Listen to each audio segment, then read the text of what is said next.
Hello students, मैं Rahul Patidar Newton academy YouTube channel पर आप लोगों का एक बार फिर से स्वागत करता हूं। मैंने आप लोगों को इलेक्ट्रॉनिक कॉन्फ़िगरेशंस का कहा था लास्ट वीडियो में सिखाने का, लेकिन टाइम का थोड़ा सा प्रॉब्लम होने की वजह से मैं उस वीडियो में आपको ये नहीं सिखा पाया था। मैंने सिर्फ सिखाया था कि जो एटॉमिक नंबर होता है आप कैसे पता करेंगे कि इस एलिमेंट्स का एटॉमिक नंबर कितना है अपने हाथों पर। आई होप कि आप लोगों ने उसके लिए प्रैक्टिस कर लिया होगा, नहीं किया है तो कर ले, क्योंकि जब तक आपको एटॉमिक नंबर नहीं पता होगा तब तक आप इलेक्ट्रॉनिक कॉन्फ़िगरेशन यानी इलेक्ट्रॉनिक विन्यास कैसे लिखेंगे। तो आज अपना मेन जो टॉपिक है वो यही है, इलेक्ट्रॉनिक विन्यास अपन लिखना सीखेंगे। इलेक्ट्रॉनिक कॉन्फ़िगरेशन कैसे लिखेंगे, ये होता क्या है, इलेक्ट्रॉनिक कॉन्फ़िगरेशन होता क्या है, इसको समझना बहुत ज़्यादा ज़रूरी है। जब ये समझ जाएंगे तो आपको ये भी समझ में आ जाएगा कि यहाँ पर तीन चीज़ें होती है मोस्ट इम्पोर्टेंट: कक्षा, कक्ष और कक्षक। नाम सब एक जैसे हैं, सेल, ऑर्बिटल और सब ऑर्बिटल। ठीक है, तो अपन ऐसे भी कह सकते हैं या फिर ऐसे कहते हैं सेल, सब सेल और फिर ऑर्बिटल आता है। तो जो सेल होता है यानी उसको अपन हिंदी में अगर बात करें तो वो आपकी कक्षा है। ठीक है, कक्षा के बाद आता है आपका कक्ष, सब सेल और फिर आपका आता है ऑर्बिटल, उसको अपन कहते हैं कक्षक हिंदी में। तो सबसे पहले ये चीज़ समझना आपका बहुत ज़रूरी है। तो इसको अपन कैसे समझेंगे, तो सबसे पहले तो मैं आपको सेल के बारे में बताने वाला हूँ, यानी आपकी कक्षा के बारे में बताने वाला हूँ, क्योंकि इलेक्ट्रॉनिक कॉन्फ़िगरेशन लिखने के लिए ये चीज़ें जानना बहुत ज़रूरी होता है। तो 11th में अब सब लोगों ने एटम्स के बारे में पढ़ा होगा, और जो 11th में उन्होंने अभी तक नहीं पढ़ा है तो छोटी क्लास में एटम्स के बारे में तो सीखा होगा कि एटम जो होता है वो राउंड होता है ना। रदरफोर्ड का परमाणु मॉडल उसमें सीखा होगा, राउंड होता है, उसके बीच में आपका न्यूक्लियस होता है। तो उसके बाद नील बोर्स आए थे, उन्होंने बताया था कि उसमें कक्षाएं भी होती है। मतलब आपका जो एटम होता है, मैं आपको बता दूं इलेक्ट्रॉनिक कॉन्फ़िगरेशन क्या होता है, उसको समझने के लिए सारी चीज़ें सीखना ही पड़ेगा। एटम जो होता है उसके बीच में न्यूक्लियस होता है, न्यूक्लियस में पॉजिटिव चार्ज होता है। मतलब इसके अंदर दो चीज़ें होती हैं, एक होता है आपका प्रोटॉन, एक होता है आपका न्यूट्रॉन। प्रोटॉन जो होता है उस पर पॉजिटिव चार्ज होता है, जो न्यूट्रॉन होता है उस पर कोई चार्ज नहीं होता है, जीरो आवेश होता है, उस पर कोई चार्ज नहीं होता, इसलिए उसको न्यूट्रॉन कहा जाता है। ठीक है, तो ये आपका न्यूक्लियस होता है, मतलब नाभिक होता है। नाभिक के अंदर दो चीज़ें होती है, प्रोटॉन और न्यूट्रॉन। प्रोटॉन पर पॉजिटिव चार्ज होता है और न्यूट्रॉन पर कोई चार्ज नहीं होता है। अब मैं आपको इससे भी मोस्ट इंपॉर्टेंट बात बताने वाला हूँ कि किसी भी एटम का जो एटॉमिक नंबर होता है, मतलब हाइड्रोजन का एटॉमिक नंबर 1 है, ठीक है। उसके बाद सपोज मान लो आपका सोडियम है, सोडियम का 11 है। कोई सभी एलिमेंट्स को लेके अपन समझ सकते हैं। सपोज मान लो मैंने सोडियम लिया, सोडियम का एटॉमिक नंबर जो है वो 11 है, परमाणु क्रमांक कितना 11 है। तो इसका एटॉमिक नंबर 11 है। इसका क्या मतलब है, इसका सीधा मतलब है कि इसके अंदर प्रोटॉन की संख्या कितनी है, 11 है। ये मोस्ट इंपॉर्टेंट बात है कि किसी भी एलिमेंट का जो एटॉमिक नंबर होता है वो आपको क्या बताता है, वो बताता है कि उसके अंदर कितने प्रोटॉन है, न कि इलेक्ट्रॉन। ये बहुत गलत चीज़ है। अगर कोई आपसे टीचर ये कहता है कि जो इसका एटॉमिक नंबर होता है वो ये बताता है कि आपके प्रोटॉन के अंदर कितना इलेक्ट्रॉन है, तो ये बहुत गलत है, ये बिल्कुल गलत नॉलेज है। सही तरीका क्या है, सही तरीका ये है कि जो आपका एलिमेंट होता है उसका जो एटॉमिक नंबर होता है वो बताता है कि आपका जो एटम है उसके अंदर जो एलिमेंट्स हैं, उसका जो एटम है उसमें कितने प्रोटॉन होते हैं। ये बात अलग है कि जिस भी एटम के अंदर जितने प्रोटॉन होते हैं उतने ही इलेक्ट्रॉन होते हैं। इसीलिए सीधा कह दिया जाता है कि जो उसका एटॉमिक नंबर होता है वो इलेक्ट्रॉन की संख्या होती है। ऐसा कभी नहीं मानना है। वो इसलिए नहीं मानना कि सपोज मान लो अभी तो यहाँ पर आपके पास सोडियम है, लेकिन सपोज मान लो आपके पास सोडियम आयन होता यानी Na+ होता, तो फिर आप क्या कहते, Na+ होता तो क्या होता, Na+ है, मतलब अभी भी इसके अंदर प्रोटॉन की संख्या कितनी है, 11 ही है। प्रोटॉन की संख्या चेंज नहीं हुई क्योंकि इसका एटॉमिक नंबर चेंज नहीं हो जाएगा, इसके ऊपर प्लस लगाने से इसका एटॉमिक नंबर चेंज नहीं हो जाएगा।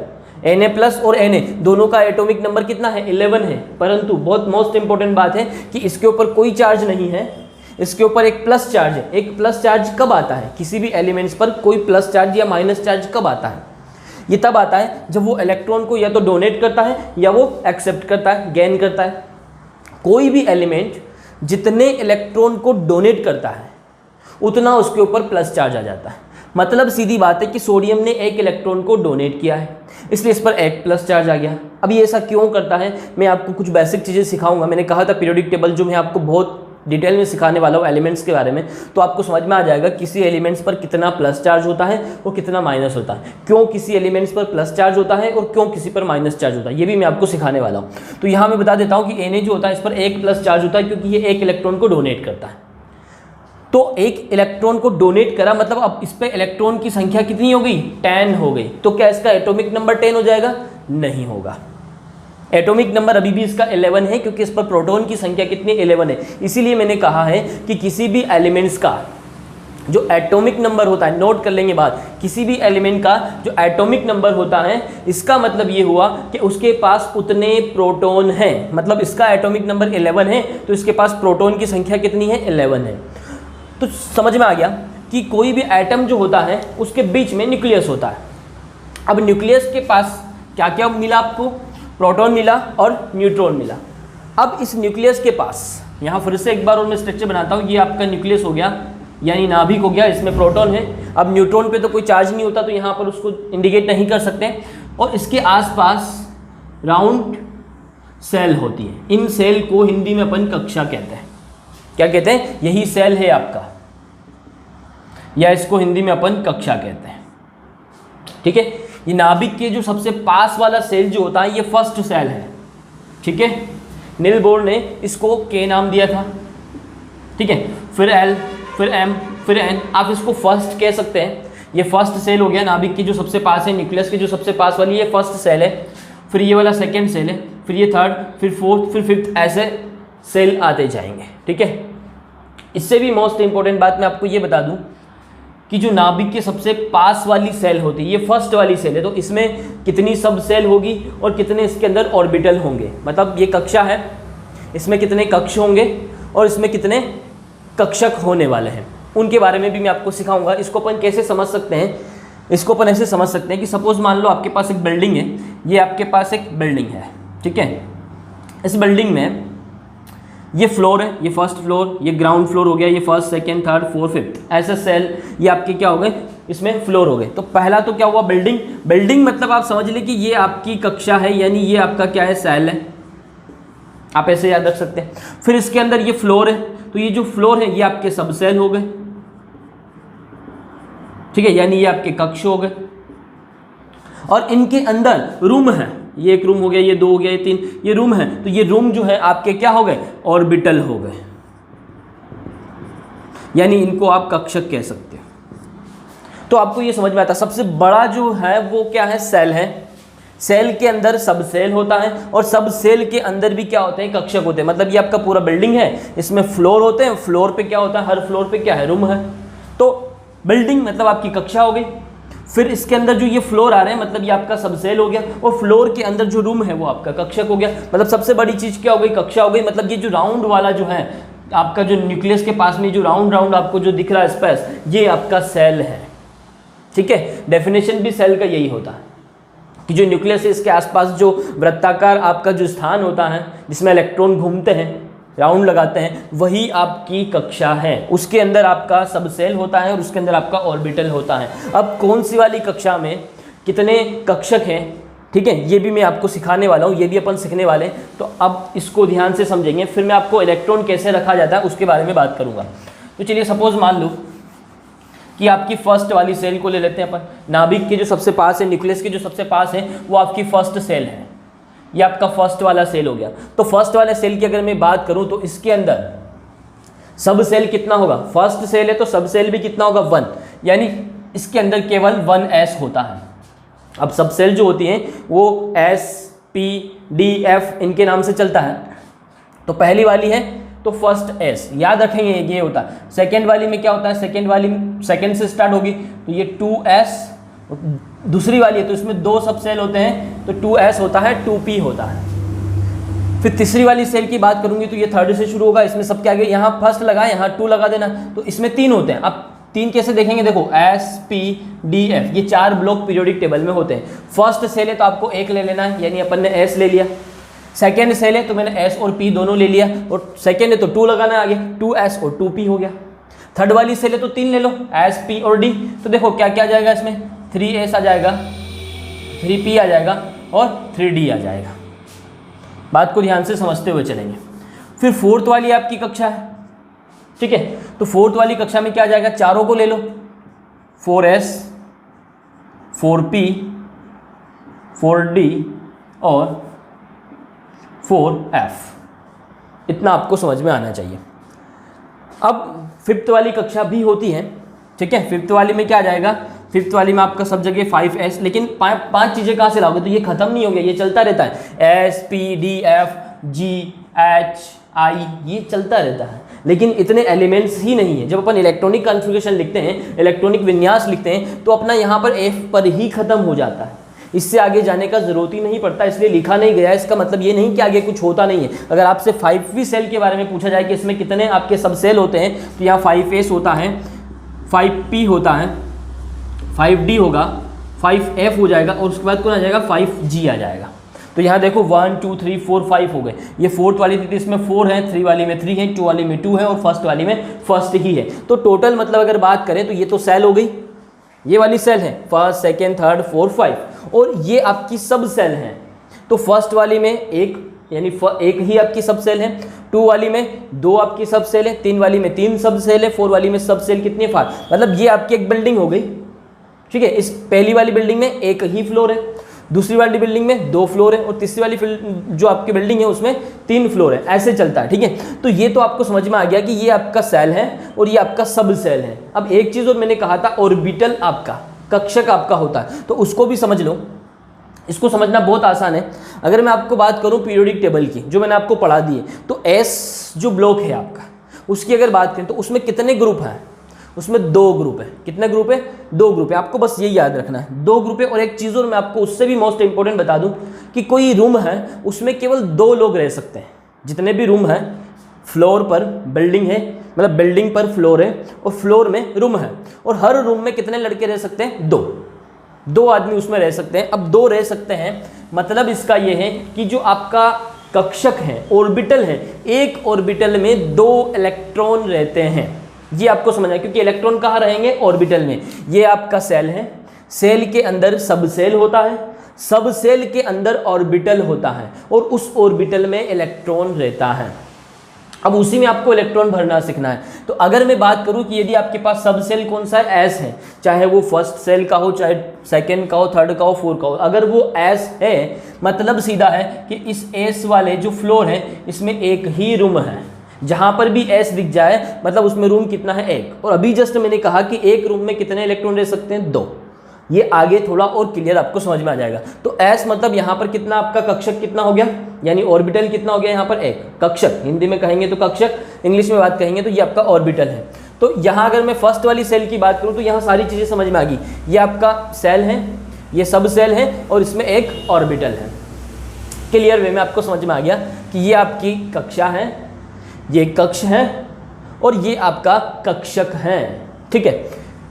अब सेकेंड वाली की बात करूंगा तो एस है। एस वाले को आप कैसे याद रखोगे कि कितने इसमें आपको, देखो 2 समूह है, मतलब 2 इलेक्ट्रॉन आप रख सकते हो। जितने समूह है, जिस ब्लॉक में जितने समूह हैं उतने इलेक्ट्रॉन आप रख सकते हो। आप सीधा ये याद रखो, पीरियोडिक टेबल आपको याद है, एस में कितने समूह होते हैं, 2 समूह होते हैं, मतलब आप 2 इलेक्ट्रॉन रख सकते हो। 2 इलेक्ट्रॉन रखने के लिए कितने रूम की जरूरत है, 1। मैंने अभी जस्ट कहा एक रूम में आप 2 इलेक्ट्रॉन रख सकते हो, इसलिए एस अगर जहां आ गया वहां कितना रूम है, 1 रूम है। तो यहाँ भी एस आ गया तो यहाँ कितना रूम होगा, 1 रूम होगा। अब P में कितने रूम होंगे, यानी कितने ऑर्बिटल होंगे, रूम मतलब क्या, ऑर्बिटल कितने होंगे उसको समझना है। तो P में कितने होंगे, P आप पीरियोडिक टेबल में जाओ, जो P ब्लॉक है उसमें ग्रुप कितने हैं, 6 ग्रुप है। 6 ग्रुप है, मतलब आप P ब्लॉक में 6 इलेक्ट्रॉन रख सकते हो। P वाला जो आपका कक्षक रहेगा उसमें कितने इलेक्ट्रॉन रख सकते हो, 6। अब 6 को रखने के लिए कितने रूम की जरूरत पड़ेगी, मैंने अभी जस्ट कहा था एक रूम में तो 2 ही रख सकते हो, तो 6 को रखने के लिए 3 की जरूरत पड़ेगी। मतलब P जो होता है इसमें अगर मैं बात करूं तो 3 सबसेल ऑर्बिटल होते हैं। ये जो सबसेल है आपका P वाला, इसमें कितने ऑर्बिटल होंगे, 3 ऑर्बिटल होंगे, 1 2 3। मतलब ये आपका हो गया सेकेंड वाला सेल, 2 सबसेल और 4 इसमें क्या हो गए, ऑर्बिटल हो गए। मतलब अगर इस वाली सेल की बात करूं, फर्स्ट वाली सेल की बात करूं तो इसमें कितने इलेक्ट्रॉन रख सकता हूं मैं, 2। अब इलेक्ट्रॉन की बात कर रहा हूं, कितना रूम है, 1 ही रूम है, तो इलेक्ट्रॉन कितने रख सकता हूं, 2। यहाँ कितने रख सकता हूं, 2 2 4 2 6 और 2 8। रूम 4 है यहाँ पर, तो इसमें मैं 8 इलेक्ट्रॉन रख सकता हूँ। देखो वो अपना वो मैजिक नंबर आ जाएगा जो अपन ने पहले सीखा था। यहाँ देखो एस है तो एस मतलब 1 ऑर्बिटल, P है तो 3 ऑर्बिटल, अब आपको ऑर्बिटल की संख्या निकालना है ना, तो कैसे निकालना है, डायरेक्ट भी निकाल सकते हो, वो भी सीख लो। या तो आप ब्लॉक पे जाए, कितने ब्लॉक है, ठीक है, उसका आधा कर ले, ठीक है। जैसे डी की बात करूँ तो डी में कितने ग्रुप होते हैं, 10 ग्रुप होते हैं। 10 है मतलब आप उसमें 10 इलेक्ट्रॉन रख सकते हो।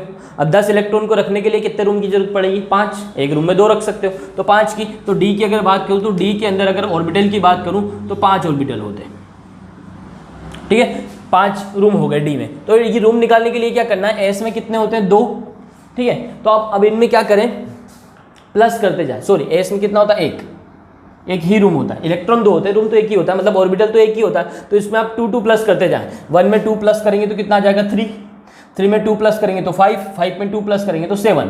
मतलब आपको यहाँ तक जरूरत पड़ेगा। और यहाँ तक आप याद रखें कि एस जो होता है इसमें 1 ऑर्बिटल होता है, पी में 3 ऑर्बिटल होते हैं, डी में 5 होते हैं जैसे मैंने यहाँ पर बना दिए, और एफ में कितने होते हैं, 7 होते हैं। तो देखो यहाँ बना देता हूँ, एस में कितना रहेगा 1, पी में कितना रहेगा 3, चाहे वो पी कोई सा भी हो, रहेंगे 3 ही। डी में कितना रहेगा 5।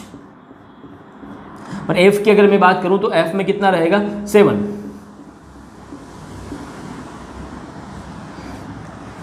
मतलब एफ में आप टोटल 14 इलेक्ट्रॉन, मैक्सिमम की बात कर रहा हूं, मिनिमम तो आप कितना भी रख सकते हो, मैक्सिमम एफ में आप कितना रख सकते हो, 14 इलेक्ट्रॉन रख सकते हो, 14 इलेक्ट्रॉन रख सकते हो। डी में आप मैक्सिमम 10 इलेक्ट्रॉन रख सकते हो, पी में आप 6 रख सकते हो, जहां ए से वहां 2 इलेक्ट्रॉन रख सकते हो।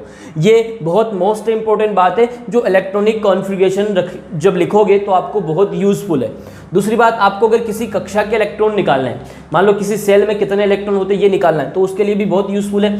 पहली वाली सेल है तो इसमें कितने इलेक्ट्रॉन रख सकते हैं, 2, क्योंकि इसमें एक ही रूम है यानी एक ही ऑर्बिटल है। अगर मैं सेकेंड वाली सेल की बात करूं तो 1 2 3 4, तो कितने इलेक्ट्रॉन रख सकता हूं, 8। तीसरी वाली में देखो कितने रखेंगे, 1 2 3 4 5 6 7 8 9, टोटल कितने हो गए, 9। यहाँ पर क्या हो गए, ऑर्बिटल हो गए।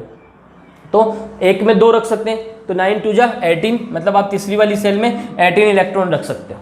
इसमें कितने रख सकते हैं, तो देखो यहाँ ऑर्बिटल कितने हो गए, 7 तो यहाँ है, 5 यहाँ है, कितने हो गए 12 और 3 यहाँ पर है 15, और यहाँ पर 16।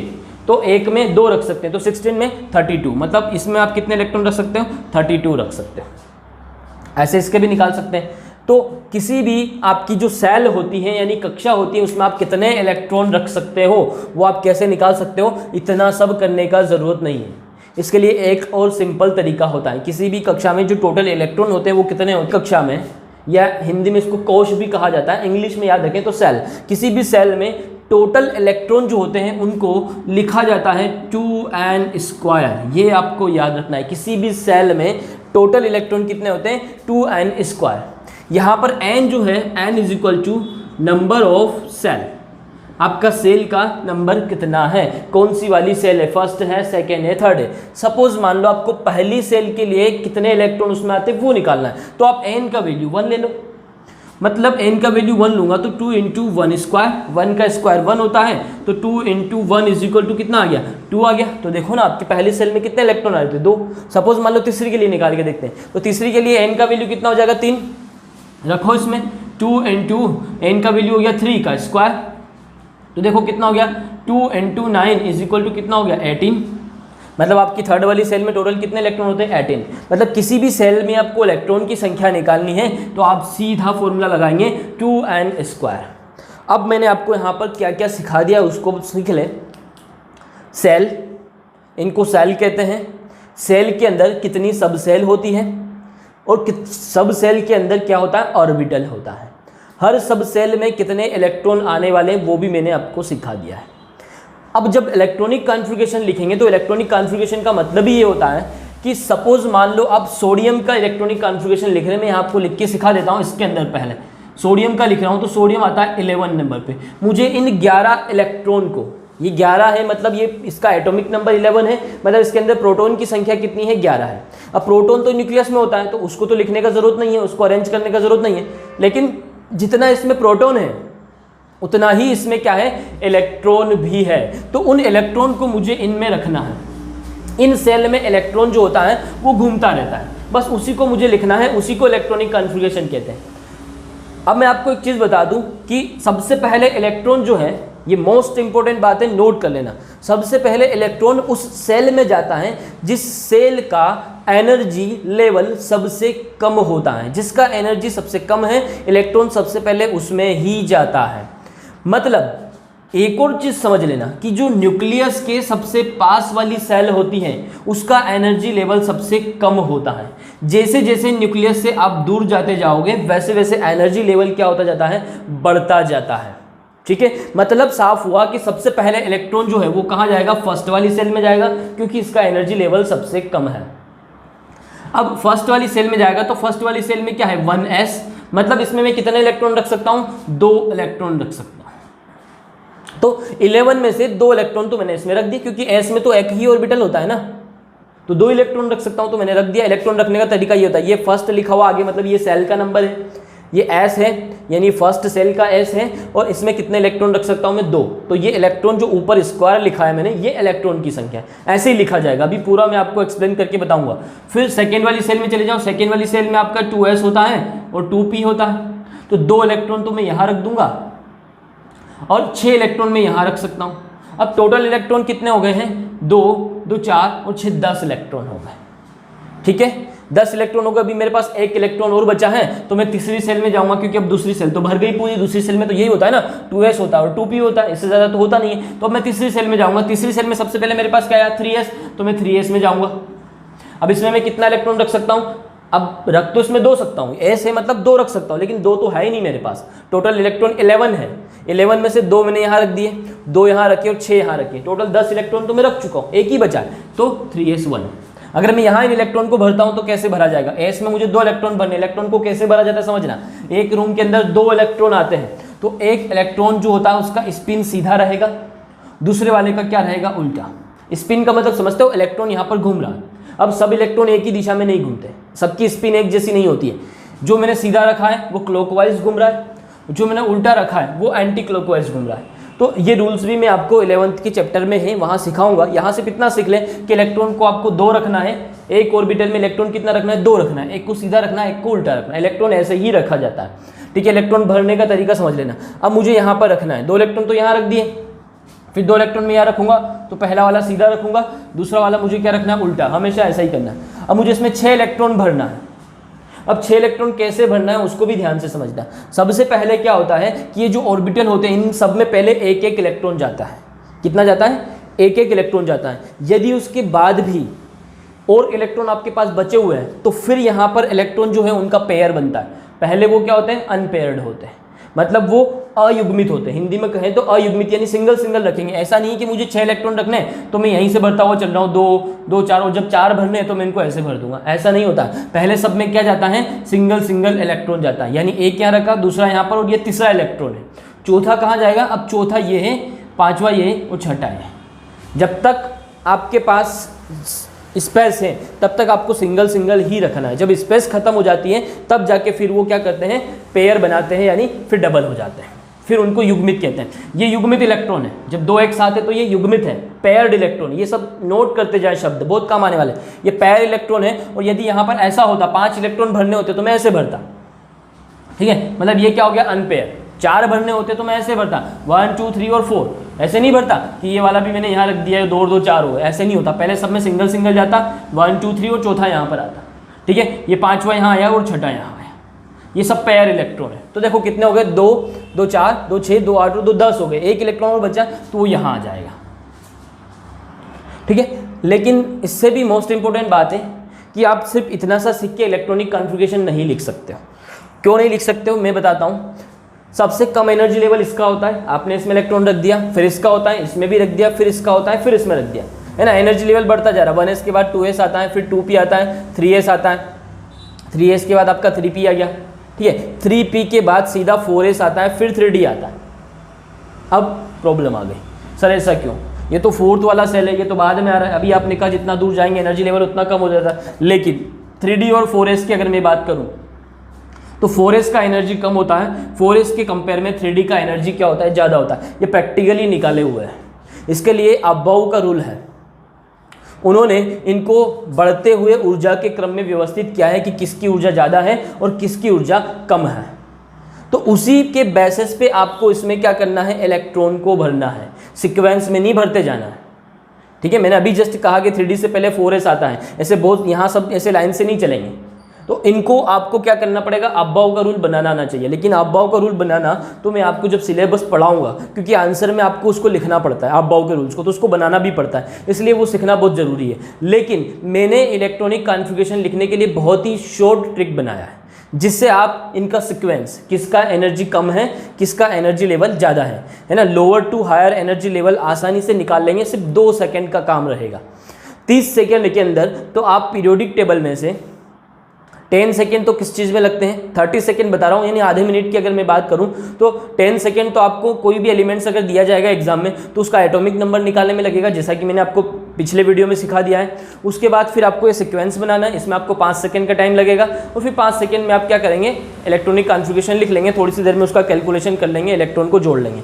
मतलब कुल मिला के 30 सेकेंड का काम है। आप किसी भी एलिमेंट का इलेक्ट्रॉनिक कॉन्फ़िगरेशन लिख सकते हो, एस ब्लॉक और पी ब्लॉक का तो लिख ही सकते हो। डी ब्लॉक में थोड़ी प्रॉब्लम आएगी, उसको मैं सिलेबस में ही सिखाने वाला हूँ, इसलिए पहले आप यहाँ पर बेसिक चीज़ें सीख लें, इलेक्ट्रॉनिक कॉन्फ़िगरेशन कैसे लिखा जाता है। तो चलिए मैं आपको स्टार्ट करता हूँ, अब्बाव का रूल सिखाऊंगा, इनका सीक्वेंस सिखाऊंगा कि किस सीक्वेंस में इनका एनर्जी लेवल होता है। ठीक है, वो सबसे पहले सीख लें। उसके लिए मैंने बहुत शॉर्ट ट्रिक बनाया है, उसको आप आसानी से सीख लेंगे। सबसे पहले वो अब्बाव का रूल जो सीक्वेंस बनाना, उस सीक्वेंस को बनाना सीखिए इलेक्ट्रॉनिक कॉन्फ़िगरेशन लिखने के लिए, इलेक्ट्रॉनिक विन्यास लिखने के लिए। तो एस, पी, डी और एफ, ये 4 ब्लॉक है, इनकी आपको ज़रूरत पड़ने वाली।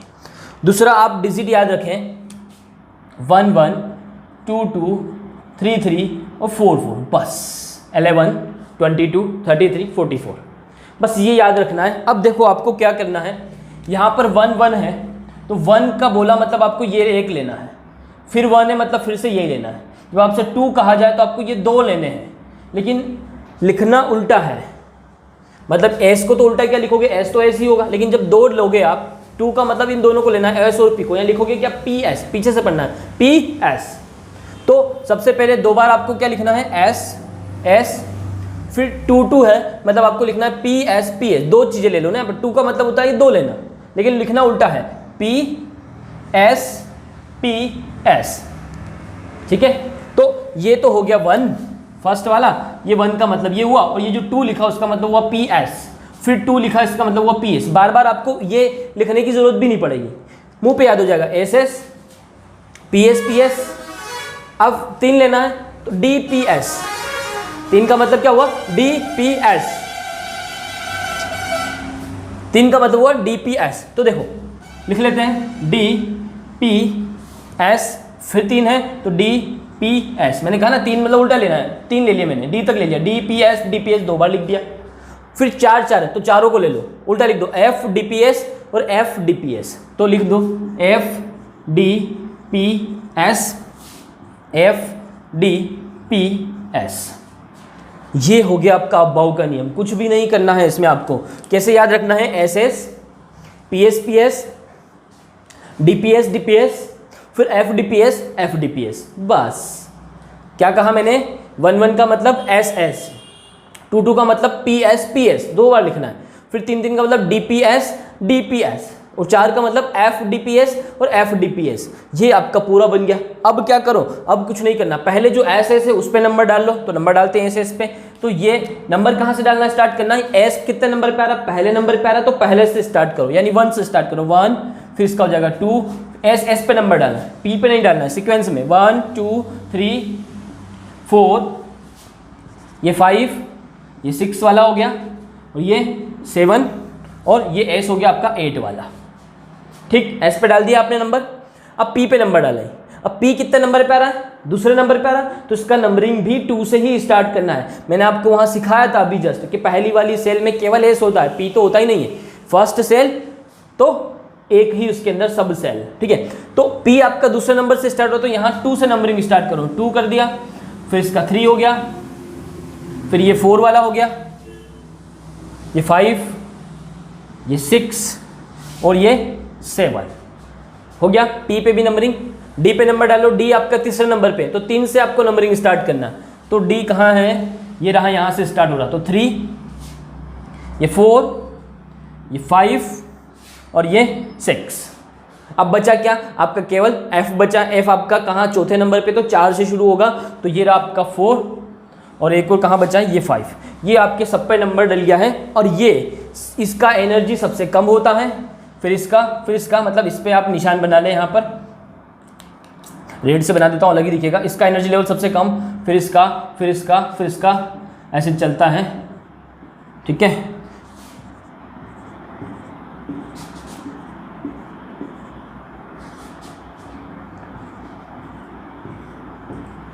मतलब यहाँ पर 1s का एनर्जी लेवल सबसे कम है और 8s का एनर्जी लेवल सबसे ज़्यादा है।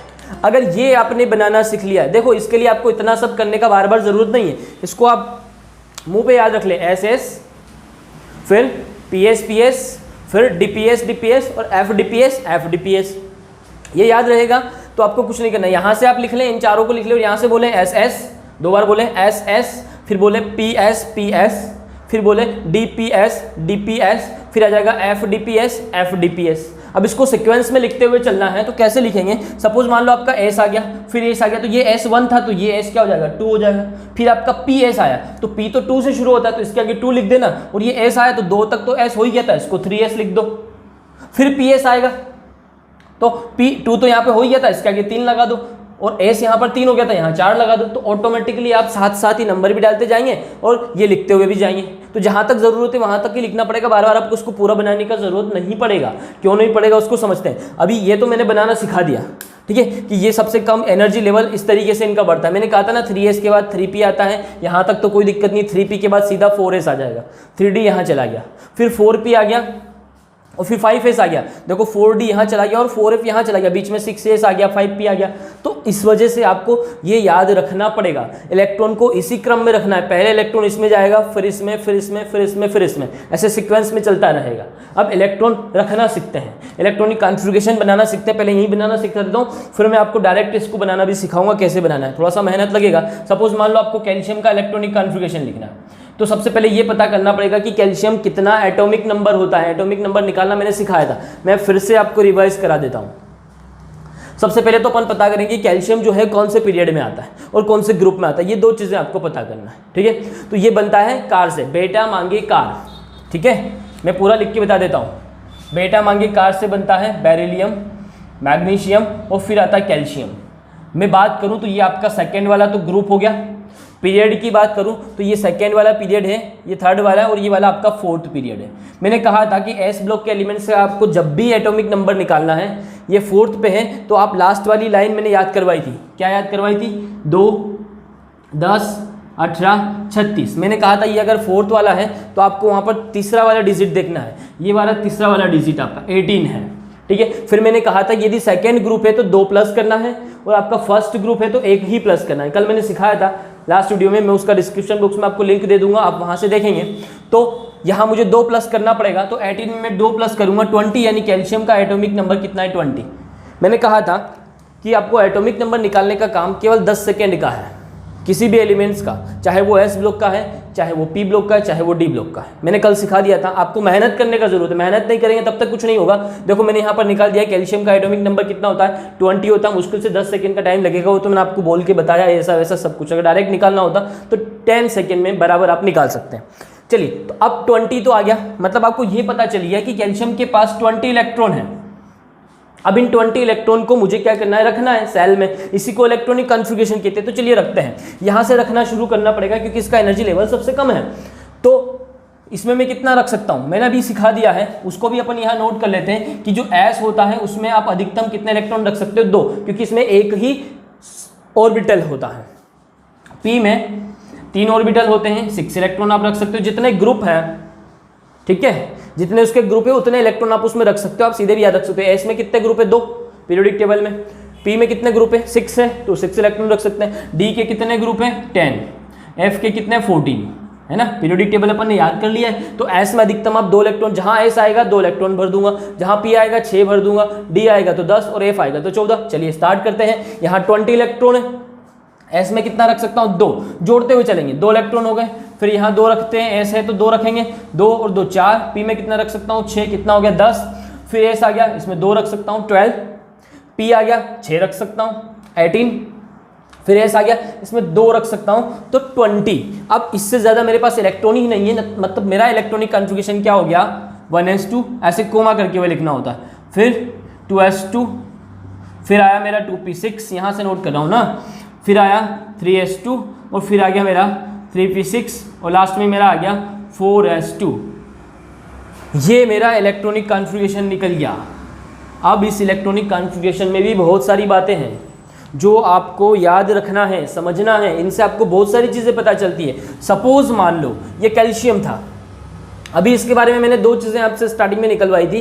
ये कौन से समूह का है, तो अपन ने देखा था ये दूसरे समूह का है पीरियोडिक टेबल के। मैंने कहा था कौन से पीरियड का है, तो फोर्थ वाले पीरियड में आता है, फोर्थ वाले आवर्त में आता है। जब लेफ्ट टू राइट चलते हैं उसको पीरियड कहते हैं। तो ये फोर्थ वाले पीरियड का एलिमेंट है और सेकेंड वाले ग्रुप का एलिमेंट है।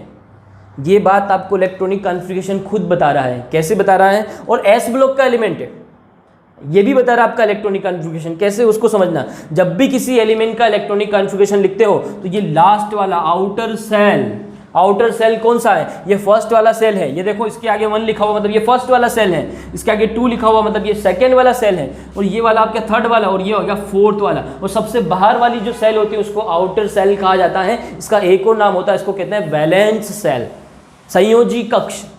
इंग्लिश में कहेंगे वैलेंस सेल और हिंदी में कहेंगे संयोजी कक्ष। संयोजी कक्ष का मतलब क्या होता है? इस कक्ष के जो इलेक्ट्रॉन होते हैं ये बंध बनाने में भाग लेते हैं और यहीं से इसकी संयोजकता निकलती। आगे सिखाऊंगा, अभी जितना सिखा रहा हूँ उतना याद रखें। यही इसका वैलेंस सेल है।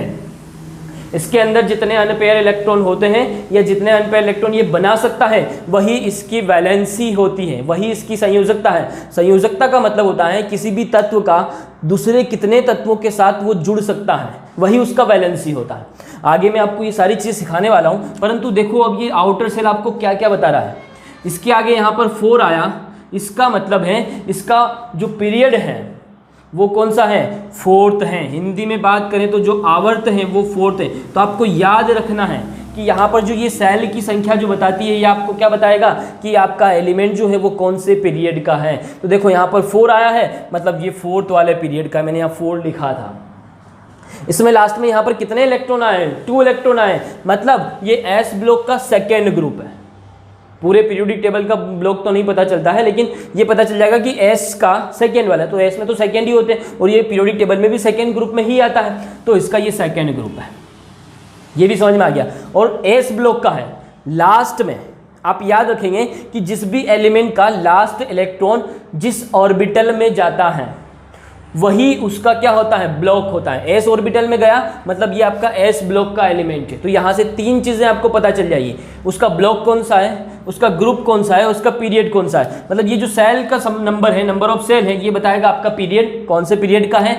ये ब्लॉक तो आपको यहाँ पर दिख ही रहा है कि ये एस ब्लॉक का एलिमेंट है, और ये सेकेंड मतलब ये सेकेंड ग्रुप का एलिमेंट है, एस ब्लॉक के सेकेंड ग्रुप का, और फोर्थ आवर्त का एलिमेंट्स हैं, फोर्थ पीरियड का एलिमेंट्स है। तो देखो आपको कितनी बातें यहाँ से पता चल गई। और इससे एक चीज़ और ये पता चलेगी कि जब भी आप इलेक्ट्रॉनिक कॉन्फ़िगरेशन लिखोगे, अगर ये आपका सही आ रहा है, आप मैच करके देखेंगे, अगर ये सही आ रहा है तो आपने इलेक्ट्रॉनिक कॉन्फ़िगरेशन सही लिखा है। चलिए और एग्जाम्पल के साथ बात करेंगे तो क्लियर हो जाएगा। नोट कर लेंगे सारी बातें, ठीक है, स्क्रीनशॉट ले लेंगे, नोट कर लेंगे।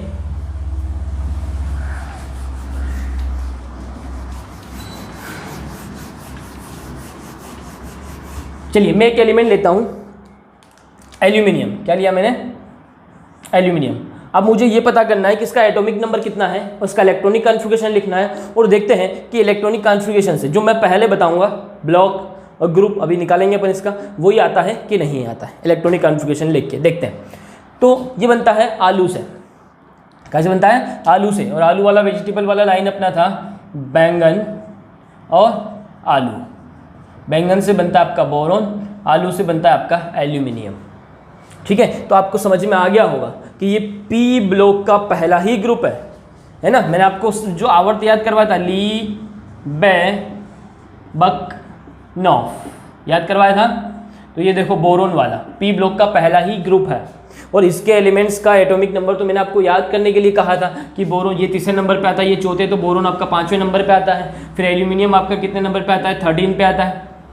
ठीक है, फिर आपका गैलियम जो होता है वो 31 पे आता है, याद करवाया था मैंने। तो एल्यूमिनियम का तो 13 आपको ऐसे ही याद हो गया, ऐसे ही निकल गया। तो इलेक्ट्रॉनिक जो एटॉमिक नंबर है वो तो निकल गया 13। अब एटॉमिक नंबर निकल गया है तो चलिए अपन इसका इलेक्ट्रॉनिक कॉन्फ़िगरेशन लिखते हैं। तो SS, तो 1s, फिर आएगा 2s, फिर SS के बाद क्या लिखा था अपन ने? PS, है ना। फिर PS लिखा था 2 बार, तो P तो 2 से शुरू होगा, तो 2P और 3S, 2S तो यही हो गया था 3S। चलिए पहले यहाँ तक तो इलेक्ट्रॉन भरें।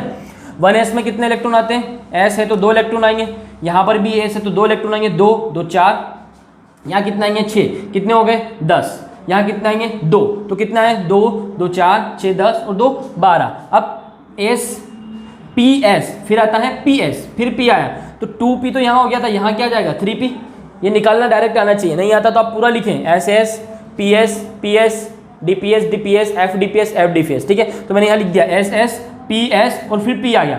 अब P आया मतलब इसमें कितने इलेक्ट्रॉन रख सकता हूँ, 6 रख सकता हूँ, देख तो ले 6 बचे हैं कि नहीं, 2 2 4 6 10 2 12, एक ही बचा है, टोटल 13 है, तो इसमें आएगा 1। अब इसका जो आउटर सेल है थर्ड वाला, इसमें देखो क्या आया 3P1, देखो क्या सही निकला है 3, मतलब इसका मतलब क्या हुआ 3, मतलब ये तीसरे वाले आवर्त का है। तो देखो ना, ये आपका सेकेंड आवर्त होता है जो अपन ने याद करा था, और ये तीसरा आवर्त है आपका, तो ये 3 से तीसरा आवर्त आ गया।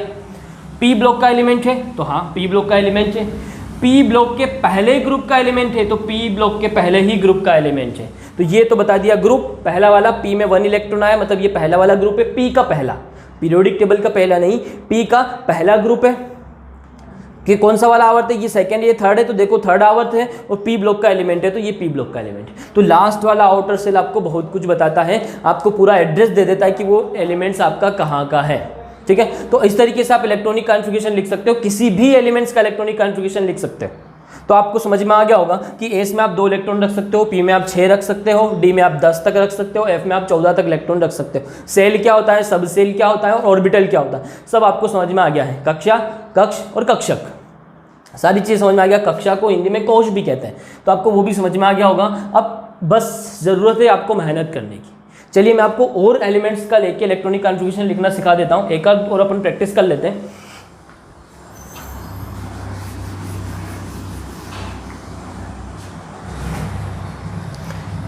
चलिए अपन PO पोलोनियम का इलेक्ट्रॉनिक कॉन्फ़िगरेशन निकालते हैं, और स्टाइल से TPO। अब मैंने थोड़ा सा ज़्यादा एटॉमिक नंबर वाला ले लिया ताकि आपको थोड़ा सा और क्लियरली समझ में आ जाए। तो और आपका कहाँ दिख रहा है, ये रहा O, स्टाइल से TPO। अब मुझे इलेक्ट्रॉनिक कॉन्फ़िगरेशन निकालने में कोई दिक्कत नहीं होगी, क्योंकि मैंने यहाँ पर ये लिखा हुआ है बैंगन, आलू, गाजर, ठीक है, इन थैला, टेल्यूरियम 81 नंबर पे आता है, ठीक है। तो ये 81 हो जाएगा, कार्बन वाली लाइन में जो आएगा उसका 82 हो जाएगा, नाइट्रोजन वाली में 83 हो जाएगा, ऑक्सीजन वाली में 84 हो जाएगा, मतलब इसका इलेक्ट्रॉनिक कॉन्फ़िगरेशन 84 हो गया, निकल गया। कॉन्फ़िगरेशन निकाल मतलब एटॉमिक नंबर निकालना मुझे कोई टाइम नहीं लगा, फटाक से निकल गया, मैंने सिखा दिया आपको 84। मैंने कहा ना पूरी पीरियोडिक टेबल में आप कहीं से भी उठा लें, ये आपको याद है तो इधर वाले एलिमेंट्स का निकालना आपका आसान हो जाता है। तो ये निकल गया एटॉमिक नंबर आपका 84। अब मुझे इलेक्ट्रॉनिक कॉन्फ़िगरेशन लिखना है, तो मुझे समझ में आ रहा है कि 84 मतलब बहुत ज़्यादा मुझे लिखना पड़ेगा, तो क्यों ना मैं पहले से ही पूरा बना लूँ, तो उसको बनाना मेरे लिए आसान हो जाता है। बनाने के लिए मैं लिखूँगा S, ठीक है, फिर क्या लिखूँगा PS, जिसको पहले नहीं समझ में आया था वो यहाँ समझ ले फिर से, है ना। फिर अब क्या लिख दूंगा मैं, 3 ले लूँ, DPS, फिर DPS, ठीक है। फिर मेरा होता है FDPS, फिर FDPS आता है, ठीक है। तो वो भी लिख देता हूँ FDPS, ये पूरा हो गया।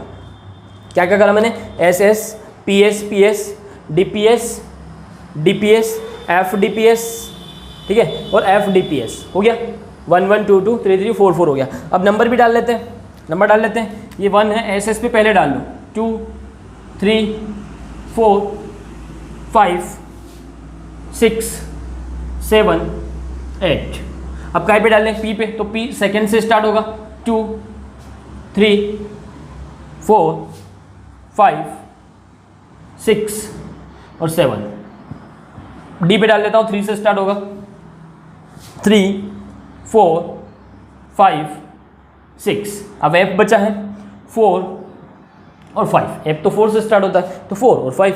चलिए अब इलेक्ट्रॉन भरते हैं, तो 84 तक जाना है, फटाफट इलेक्ट्रॉन भर देते हैं। यहाँ 2 2 6, नहीं समझ में आ रहा तो भर लो पूरा, 2 फिर 6 फिर 2, यहाँ D आ गया मतलब 10, P है तो 6, S है तो 2 बताया मैंने, D में फिर 10, S में 2, S में 6, सॉरी ये P है ना, तो P में 6, S में 2, F में 14, D में 10, P में 6, S में 2। चलिए पहले प्लस करके देख लेते हैं कितना बच रहा है, वो ज़्यादा तो नहीं हो गया, देख लेते हैं। पहले ये चीज़ चेक कर लेना कि जहाँ P है वहाँ 6 लिखा है कि नहीं। तो देखो P में 6 लिखा है, यहाँ भी P में 6 लिखा है, D में 10 लिखा है, सही है। P में 6 लिखा है, D में 10 लिखा है, सही है। F में 14 लिखा है, ये सही है, ठीक है। अब पूरे पूरे तो भर दिए, अब प्लस करके देखते हैं, यहाँ से प्लस करते हुए चलें। 2, 6 आपका कितना हो गया, 10, 12, 18, 20, 30, 36 और 38। 38 के बाद 10 अगर अपन बात करें तो आपका 48 हो गया। 48 के बाद अपन 6 पे बात करेंगे तो ये आपका 54 और 2 आपका हो जाएगा 56।